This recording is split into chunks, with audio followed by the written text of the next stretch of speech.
আসলে আজকে আসলাম খুবই লজ্জাজনক একটা বিষয় নিয়ে। যেই লজ্জা আমার, যেই লজ্জা আপনার, যেই লজ্জা সারা বাংলার জাতির, যেই লজ্জা সারা বাংলার জাতি পুরুষের। আমরা কি মানুষ? মানুষের কাতারে আছি?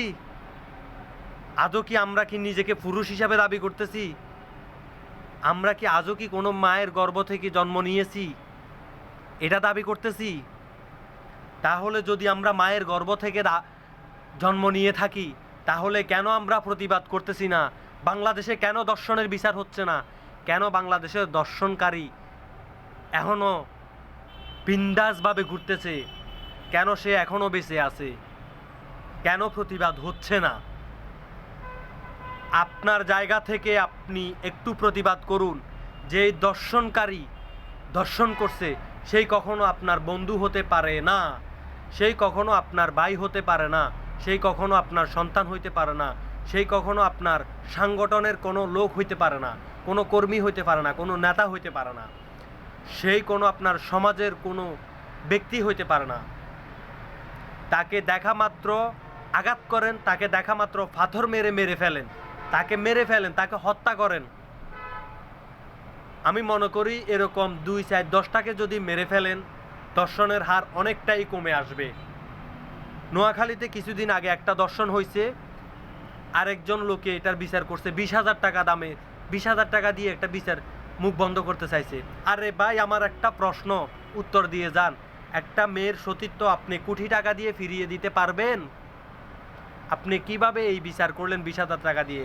আপনি একজন কাপুরুষ, নির্লজ্জ, আপনি একজন কুলাঙ্গার।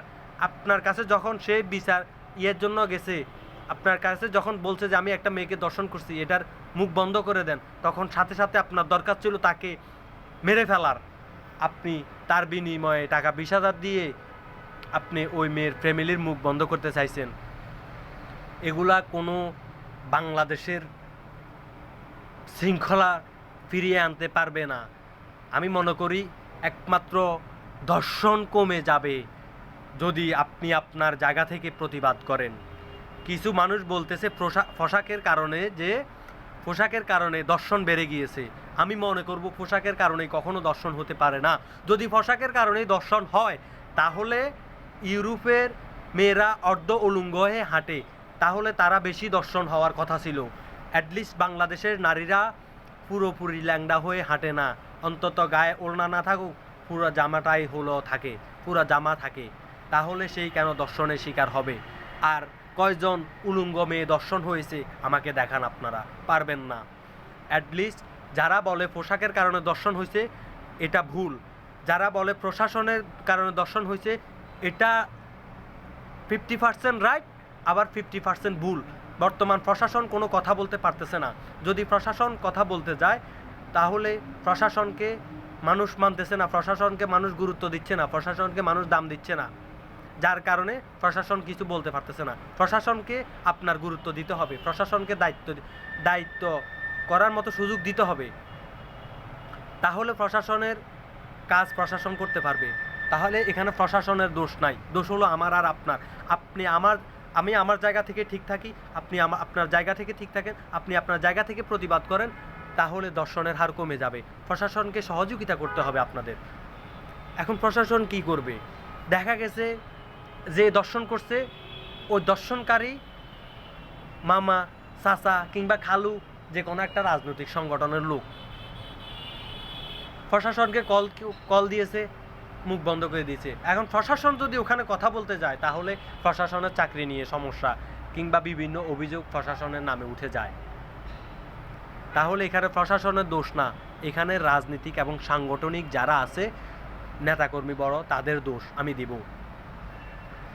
আর যেটা বাংলাদেশে এখন বর্তমান ঘটতেছে, যদি আমি মনে করি প্রশাসনের পক্ষ থেকে এই একটা আইন চালু করেন, 1 মাসের জন্য কিংবা 6 মাসের জন্য এই একটা আইন চালু করেন, যে একটা দর্শনকারীকে যে মেরে ফেলতে পারবে, তার মৃত্যুর মরদেহটা প্রশাসনের হাতে তুলে দিতে পারবে, তাকে পুরস্কৃত করা হবে।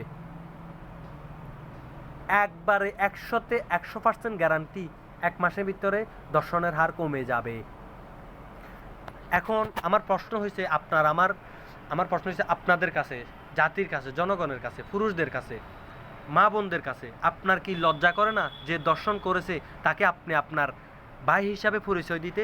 আপনার কি লজ্জা করে না তাকে আপনার বন্ধুর হিসাবে পরিচয় দিতে? তাকে আপনার কি লজ্জা করে না তাকে আপনি তার বাবা এই পরিচয় দিতে? যে দর্শন করেছে ওই দর্শনকারীর পরিচয় আপনি এভাবে কেন দিচ্ছেন যে সে আপনার সাংগঠনের লোক, সে আপনার রাজনীতি করে, সে আপনার নেতাকর্মী? এই পরিচয় আপনি দিবেন না। এই পরিচয় বন্ধ করেন, দেখবেন দর্শনের হার কমে যাবে ইনশাআল্লাহ। আমি মনে করতেছি এটা আমাদের গাফেলাতি, আমরা প্রতিবাদ করতেছি না, প্রতিবাদে নামতেছি না। প্রতিবাদের সবাই যে যার স্থান থেকে একদিনের জন্য প্রতিবাদে নামেন, প্রশাসন ঠিক হবে, জাতি ঠিক হবে, দর্শনকারী ঠিক হয়ে যাবে। এবং কি দর্শনকারীকে যে সামনাসামনি পাবেন, কোনো ভাই বন্ধু, কোনো আত্মীয় স্বজন, ছেলে, কোনো ধরনের পরিচয় মাথায় না রেখে তাকে মেরে ফেলেন, তাকে আঘাত করেন।